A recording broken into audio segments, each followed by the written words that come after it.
èèyàn pètèpètè máa ń ṣẹlẹ̀ ó mà fẹ́ dàbí ẹni wípé àwọn Ọ̀yọ́ state government máa ń parọ́ fún wa ní ìyẹn lórí ọ̀rọ̀ àwọn tí wọ́n kidnap ní Ògbómọ̀ṣọ́ ni o ìkànnà àwọn tó kidnap ìyẹn principal tẹ́ ń wò lókè ó ti sọ̀rọ̀ o wọ́n láwọn bandit ò béèrè fún ṣẹ̀ríà lọ o wọ́n ní wọn ò béèrè fún 1 billion wọ́n ní wọn ò béèrè fún mọ́tò wọ́n ní fún gan wọn ò fọ́ọ̀sì àwọn láti ṣe ẹ̀sìn Islam wọ́n ní látọjọ́ táwọn ti débẹ̀ wọ́n ní wípé wọ́n fi àwọn sílẹ̀ ni wọ́n ní ìkẹyọ̀ kan tó ń béèrè ni wípé kí àwọn gọ́ọ̀mẹ̀ntì kí wọ́n rìlíìsì àwọn èèyàn wọn tó wà nínú jéèlì ìyẹn nínú ọgbà ẹ̀wọ̀n Agodi nǹkan tán sọ wípé wọ́n béèrè nìyẹn o wọ́n ní kànjọ́ nítorí Ọlọ́run kí wọ́n má complicate issue fáwọn o wọ́n ní táwọn ṣe ń wò ó wọ́n ní dàbí ẹni wípé gọ́ọ̀mẹ̀ntì ti fẹ́ máa fà wọ́n play politics wọ́n ní kí gọ́ọ̀mẹ̀ntì ìjọ̀kan tètè wá gbà wọ́n sílẹ̀ o ó yẹ gbọ́ látẹnu wọn. They are just trying to create problems for us. We have been here since we have not been forced to worship in Islamic way. We have been left alone. They have not troubled us concerning that. They are not asking for Sharia law. They are not asking for money. The single thing they are asking for is the release of some of their people.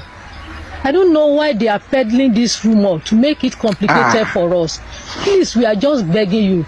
Don't play politics with our lives. Nigerians, please help us to circulate this. Let it go viral. No, they are not asking for Sharia law. It is not true. They are not asking for weapons. They are not asking for money.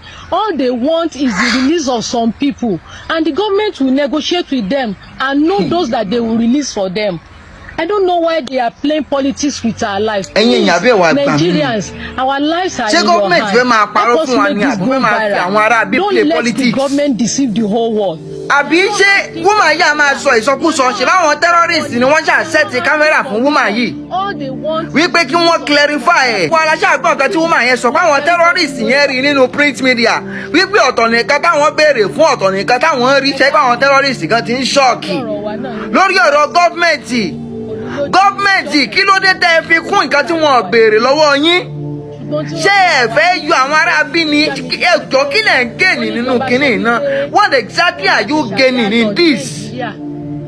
ṣé ẹ fi àbírú géèmù wo lélẹ̀ náà irú political game wo lẹ̀ ń play àwọn èèyàn wà kidnappers den ṣé ẹ fẹ́ náà kò fẹ́ yé mi ṣé ẹ fi campaign ni àbí kí ni? What exactly is happening in this country? Àmọ́ tí wọ́n á dáràn báyìí. Ẹ tún wá ń da orí ẹ̀sìn méjì, ẹ tún wá ń jàn pọ̀ pìtìpìtì lábá yín o. Ẹ̀yin gọ́ọ̀mẹ̀ntì, mọ̀hún gọ́ọ̀nà Ṣèyí Mákindé.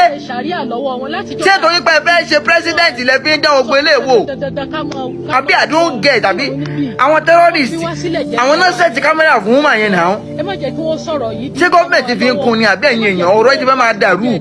Ọpọlọ fẹ́ máa dàrú. Lórí okùn ni ẹ dákun torí Ọlọ́run ẹ jọ̀ọ́ ẹ bá wa jẹ́ kí gbogbo àwọn tó yẹ ó gbọ́ ohun kan ṣoṣo náà ni wọ́n béèrè fún the release of their people. They have not asked for any other thing. Wọ́n béèrè any other thing. Ẹ jọ̀ọ́ ẹ má jẹ́ kí wọ́n tún yírọ̀ ìmọ̀ wa lẹ́sẹ̀. Ẹ dákun ẹ jọ̀ọ́ ẹ ṣàánú wa ẹ dákun ẹ jọ̀ọ́.